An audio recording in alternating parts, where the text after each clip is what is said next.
21వ పాసురం. ఈ పాసురం విశేషం ఏమంటే, నిన్న నప్పీనే పిరాటి హ్యాస్ గివెన్ ద పర్మిషన్, మా వారిని మీరు లేపుకొచ్చింది.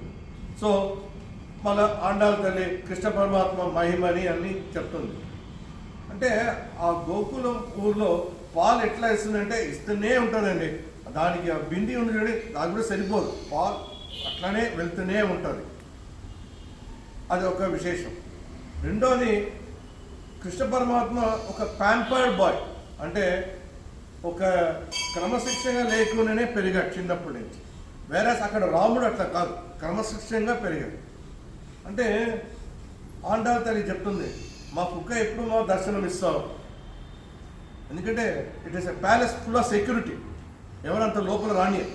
వేరే మా రాముడు he was moving along with the common people, మాకు ఎప్పుడైనా కావాలని మాకు దర్శనం ఇస్తుంది.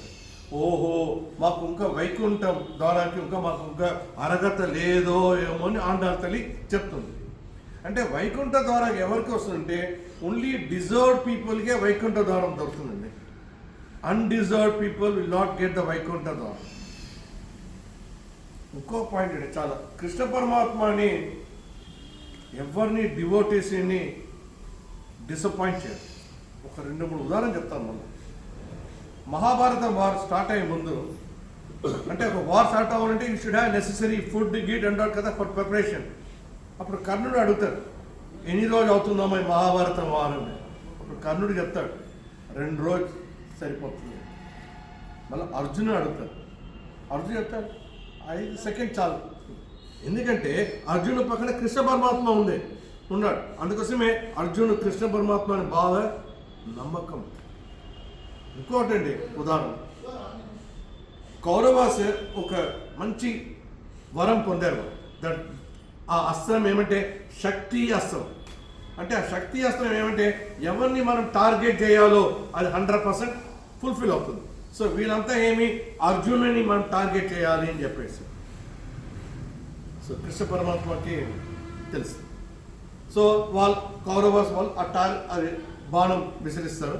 బట్ అప్పుడు కృష్ణ పరమాత్మ అతను చెస్ట్లో మార్బులో ఆ అంబుని తీసుకుంటాడు.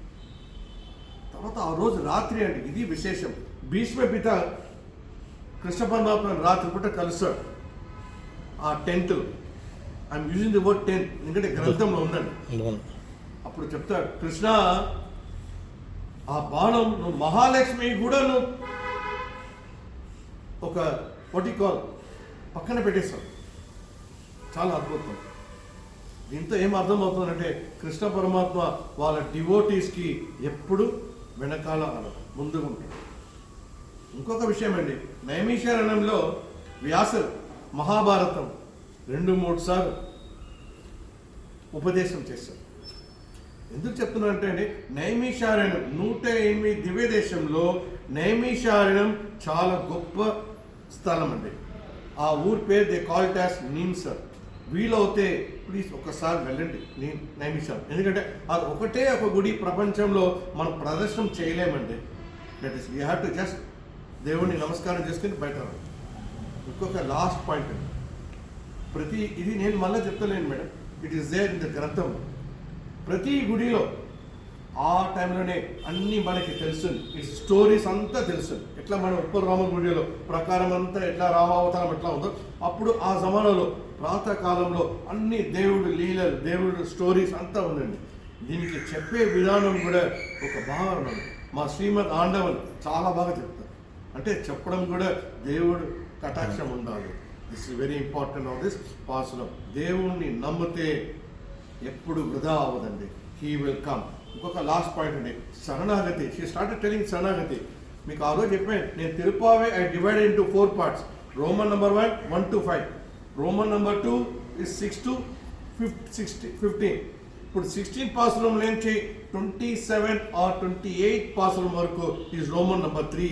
అంటే 3వ భాగంలో మనం ఉన్నాం.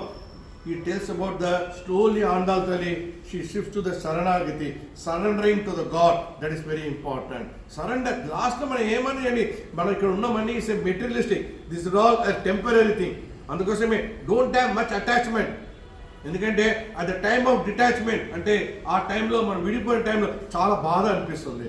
అందుకోసమే మెటీరియల్ థింగ్స్ సంతోషంగా ఆనందించండి, బట్ ఎక్కువ దాని పక్కనే ఊహించకండి. జస్ట్ కమ్ అవుట్ ఆఫ్ సాక్షాత్ దేవుడు పాదమే చాలా ముఖ్యం. ఆండాల్ తల్లి started giving the injection now how to get surrender to the god. This is what this 21st pasuram. Thank you మీ ఆచార్యన్, థ్యాంక్ యూ మై కులదేవ వరురామ, థ్యాంక్ యూ మై సర్వే జన సుఖినో భవంతు. జై శ్రీరామ్, జై శ్రీమన్నారాయణ, జై వరురామ్.